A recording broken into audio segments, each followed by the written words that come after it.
नमस्कार। आज की हमारी चर्चा का विषय काफी दिलचस्प है। यूकेरियोटिक कोशिकाओं में जीन अभिव्यक्ति का नियंत्रण। मतलब हमारी कोशिकाएं कैसे और कब ये तय करती हैं कि भाई कौन सा जीन चालू करना है और कौन सा बंद। हाँ, ये बहुत ही मौलिक सवाल है। और इसको समझने के लिए हमारे पास एक टेक्स्ट बुक चैप्टर के कुछ क्या कहते हैं महत्वपूर्ण अंश हैं। हाँ, हमारा मकसद इस जटिल पहेली के जो मुख्य हिस्से हैं उनको समझना है। कैसे? आप सोचिए, एक ही जेनेटिक कोड वाली कोशिकाएं इतनी अलग अलग पहचान बना लेती हैं सही बात है। और फिर बाहरी दुनिया के संकेतों पर कैसे प्रतिक्रिया देती हैं। ये सिर्फ जानकारी लेना नहीं है, नहीं, बिल्कुल नहीं। बल्कि जीवन की इस अद्भुत मशीनरी की जो कार्य प्रणाली है उसको महसूस करना है। कभी सोचा है कैसे हमारे शरीर में दिमाग की कोशिका अपना काम करती है और मांसपेशी की कोशिका बिल्कुल अलग, जबकि दोनों में डीएनए तो एक ही है। हाँ, इसका सारा रहस्य मुझे लगता है इसी जीन रेगुलेशन में छिपा है। चलिए आज इसी गुत्थी को सुलझाने की कोशिश करते हैं। बिल्कुल। यूकैरियोटिक कोशिकाओं में, मतलब हमारी जैसी जटिल कोशिकाओं में, जीन एक्सप्रेशन को कंट्रोल करने के कई स्तर होते हैं। लेकिन शायद सबसे महत्वपूर्ण फैसला ट्रांसक्रिप्शन की शुरुआत में ही हो जाता है। अच्छा। यानी जब जीन से आरएनए बनने की प्रक्रिया शुरू होती है। और इसका सीधा संबंध है क्रोमैटिन से। मतलब डीएनए और उसके साथ लिपटे प्रोटीन का जो कॉम्प्लेक्स है। असल में क्रोमैटिन की संरचना ही तय करती है कि कोई जीन पढ़ने के लिए उपलब्ध है भी या नहीं। ये सिर्फ एक सिंपल ऑन ऑफ स्विच नहीं लगता, ये तो किसी संगीतकार के ऑर्केस्ट्रा को कंट्रोल करने जैसा है ना? हाँ, कह सकते हैं। जहां हर सांस की आवाज को बड़ी बारीकी से नियंत्रित किया जाता है। तो मेरा पहला सवाल यही है, जब डीएनए इतना कसकर हिस्टोन प्रोटीन के चारों ओर लिपटा होता है, जिसे क्रोमैटिन कहते हैं, तो कोई जीन चालू कैसे होता है? ये तो ऐसा है जैसे किसी कसकर बांधी हुई रस्सी के बीच से धागा निकालने की कोशिश करना। हाँ, ये वाकई एक चुनौती है कोशिका के लिए। ट्रांसक्रिप्शन शुरू करने वाले प्रोटीन, जिन्हें हम मोटे तौर पर ट्रांसक्रिप्शन फैक्टर कह सकते हैं, उन्हें डीएनए के उस खास हिस्से तक पहुंचना होता है जहां से जीन शुरू होता है। लेकिन वो हिस्टोन प्रोटीन रास्ते में होते हैं, तो कुछ खास फैक्टर, कुछ प्रोटीन इन हिस्टोन को रास्ते से हटा सकते हैं या उनकी पकड़ ढीली कर सकते हैं ताकि डीएनए खुल सके और उसे पढ़ा जा सके। अच्छा। एक और दिलचस्प चीज है इसमें, क्रोमैटिन में मौजूद सीमाएं, जिन्हें इंसुलेटर या बाउंड्री एलिमेंट कहते हैं। सीमाएं मतलब बॉर्डर? हाँ, एक तरह की दीवारें समझ लीजिए। ये सुनिश्चित करती हैं कि एक जीन को कंट्रोल करने वाले सिग्नल गलती से पड़ोस वाले जीन पर असर न डाल दें।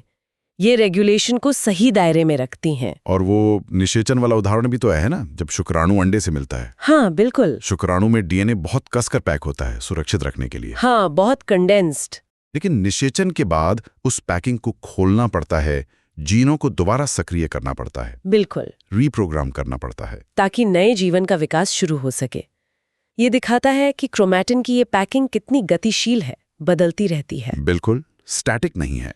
चलिए अब उन मुख्य किरदारों पर आते हैं जो ये फैसले लेते हैं, एक्टिवेटर्स और रिप्रेसर्स।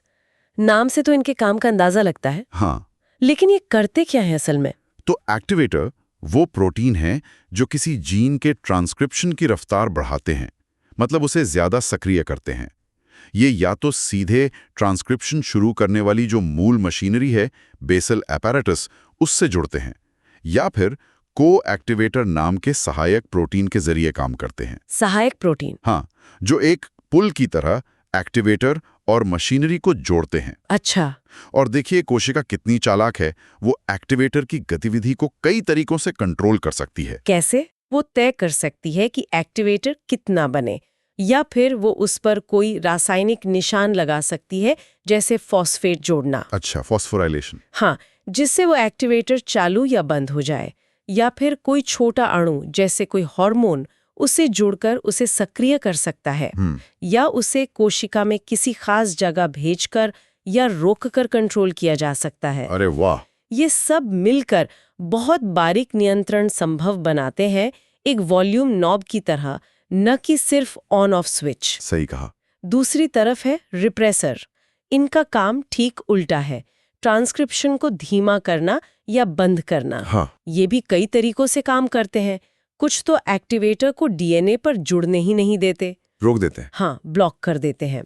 कुछ एक्टिवेटर के उस हिस्से को ढक लेते हैं जो ट्रांसक्रिप्शन बढ़ाने के लिए जरूरी है, मतलब उसका एक्टिवेशन डोमेन छुपा देते हैं। और कुछ सीधे एक्टिवेटर से चिपककर उसे बेकार कर देते हैं। अच्छा, तो ये एक्टिवेटर प्रोटीन एक तरह के मॉड्यूलर टूल जैसे हैं, जैसे स्विस आर्मी नाइफ में अलग-अलग औजार होते हैं। हाँ हाँ, बिल्कुल मॉड्यूलर कह सकते हैं। एक्टिवेटर प्रोटीन में अक्सर कम से कम 2 मुख्य हिस्से या डोमेन होते हैं। डोमेन। एक हिस्सा डीएनए पर एक खास सीक्वेंस को पहचानकर उससे जुड़ता है, इसे डीएनए बाइंडिंग डोमेन कहते हैं। दूसरा हिस्सा ट्रांसक्रिप्शन की प्रक्रिया को गति देता है, इसे एक्टिवेशन डोमेन कहते हैं।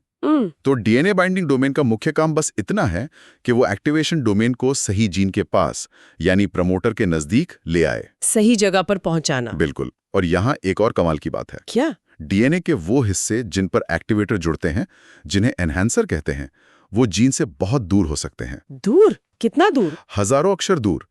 लेकिन डीएनए धागे जैसा लचीला होता है, वो मुड़कर एक लूप बना सकता है, जिससे ये दूर बैठा एनहांसर और उस पर जुड़ा एक्टिवेटर भी प्रमोटर और ट्रांसक्रिप्शन मशीनरी के पास आ जाते हैं। वाह, ये तो मतलब डीएनए फोल्डिंग का कमाल है। हाँ, क्रोमैटिन आर्किटेक्चर। ये तो बहुत सारे प्रोटीन एक दूसरे से बात कर रहे हैं। वैज्ञानिक पता कैसे लगाते हैं कि कौन सा प्रोटीन किसके साथ इंटरेक्ट कर रहा है? क्या वो इन्हें कोशिका के अंदर देख पाते हैं? सीधे देखना तो बहुत मुश्किल है, लेकिन एक बहुत ही क्या कहते हैं, चतुर तकनीक है जिसे 2 हाइब्रिड एसे कहते हैं। 2 हाइब्रिड? हाँ, मान लीजिए हमें पता करना है कि प्रोटीन X और प्रोटीन Y कोशिका में जुड़ते हैं या नहीं, तो हम प्रोटीन X को डीएनए से जुड़ने वाले एक हिस्से डीएनए बाइंडिंग डोमेन से जोड़ देते हैं और प्रोटीन Y को ट्रांसक्रिप्शन चालू करने वाले हिस्से एक्टिवेशन डोमेन से। अच्छा, मतलब 2 अलग-अलग हिस्सों को 2 प्रोटीन से जोड़ दिए। हाँ, अब अगर कोशिका के अंदर X और Y जुड़ते हैं तो ये दोनों हिस्से पास आ जाएंगे और मिलकर एक रिपोर्टर जीन को चालू कर देंगे। Reporter gene? हाँ, ऐसा जीन जिसके प्रोडक्ट को हम आसानी से देख सकें, जैसे कोई रंग पैदा करने वाला। तो अगर रंग बना, मतलब X और Y के बीच दोस्ती हुई है। कमाल की तकनीक है। तो एक्टिवेटर सिर्फ जीन के पास पहुंचते ही नहीं, उन्हें असल में ट्रांसक्रिप्शन मशीनरी को बुलाना और काम पर लगाना भी पड़ता है। हाँ, बिल्कुल। ये कैसे होता है? क्या वे सीधे आरएनए बनाने वाली मशीन, आरएनए पॉलीमरेज से बात करते हैं? कुछ एक्टिवेटर सीधे मशीनरी के कुछ हिस्सों से जुड़ सकते हैं, जैसे TFIB जैसे फैक्टर्स से, लेकिन अक्सर वे को एक्टिवेटर नाम के सहायकों के जरिए काम करते हैं। अच्छा, वो पुल वाले सहायक? हाँ, इनमें से एक बहुत महत्वपूर्ण है मीडिएटर कॉम्प्लेक्स। मीडिएटर? ये दर्जनों प्रोटीनों का एक बहुत बड़ा समूह है, एक विशाल अडेप्टर या पुल की तरह काम करता है। ये दूर बैठे एक्टिवेटर के सिग्नल को सीधे आरएनए पॉलीमरेज तक पहुंचाता है और पूरी ट्रांसक्रिप्शन मशीनरी को सही जगह पर इकट्ठा होने में मदद करता है। बाप रे, दर्जनों प्रोटीन! ये तो बहुत कॉम्प्लेक्स है। हाँ, रेगुलेशन बहुत महीन है। आपने बताया कि एक्टिवेटर का एक हिस्सा डीएनए से जुड़ता है। क्या ये डीएनए से जुड़ने वाले हिस्से सभी एक्टिवेटरों में एक जैसे दिखते हैं या इनकी भी अलग-अलग डिजाइन होती है? नहीं, प्रकृति ने यहाँ भी कमाल की विविधता दिखाई है। डीएनए से जुड़ने के लिए प्रोटीन कई अलग-अलग तरह के 3D आकृतियां या मोटीफ अपनाते हैं। मोटीफ? हाँ, स्ट्रक्चरल मोटीफ। हर मोटीफ एक खास तरह के डीएनए सीक्वेंस को पहचानता है, जैसे एक खास चाबी एक खास ताले में ही फिट होती है। एक मशहूर डिजाइन है जिंक फिंगर। Zinc finger? उंगली जैसी? हाँ, इसमें जिंक का आयन प्रोटीन को एक उंगली जैसी शेप देता है, जो डीएनए के खांचे में फिट हो जाती है।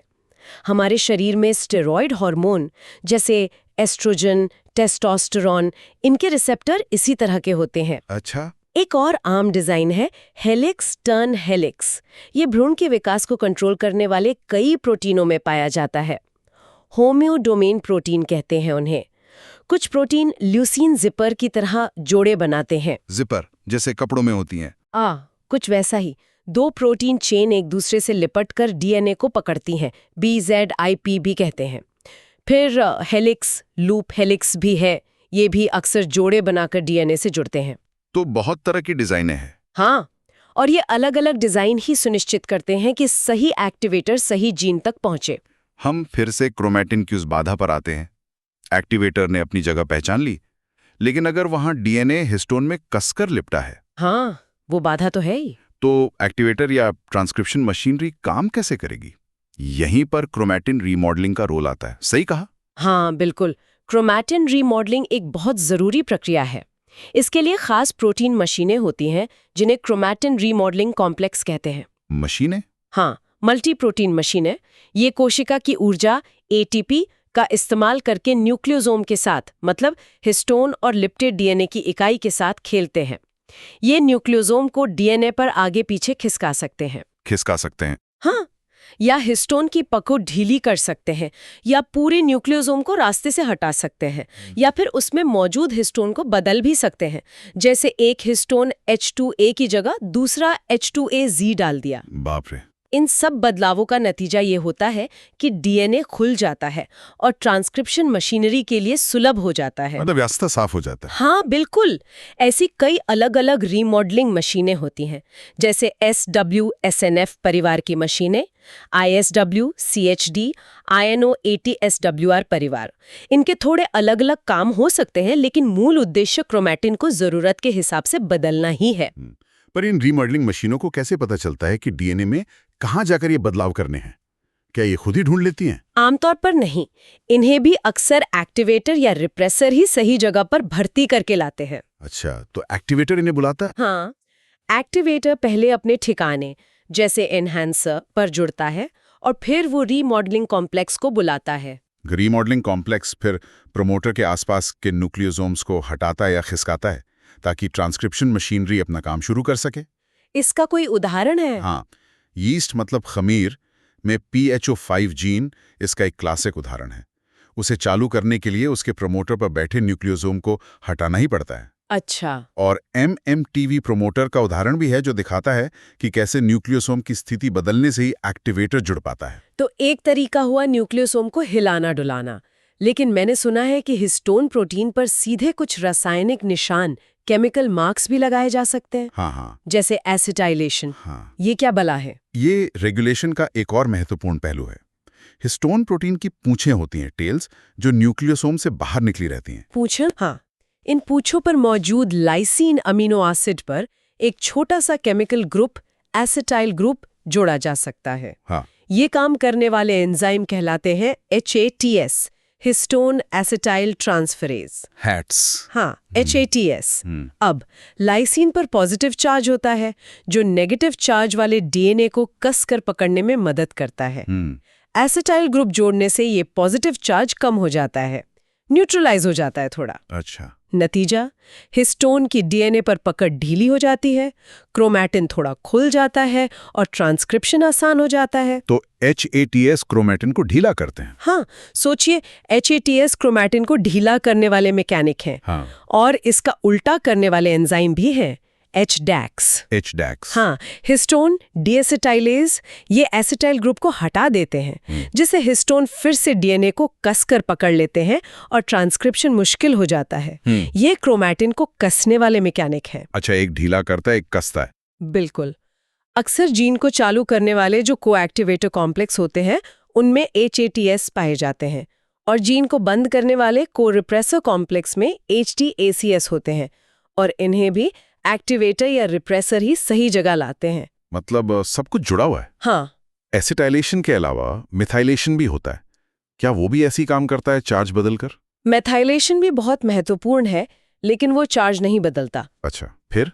डीएनए पर, खास तौर पर CPG साइट्स पर मिथाइल ग्रुप जोड़ा जा सकता है, और हिस्टोन की पूंछों पर भी लाइसीन या आर्जिनिन पर मिथाइल ग्रुप लग सकते हैं।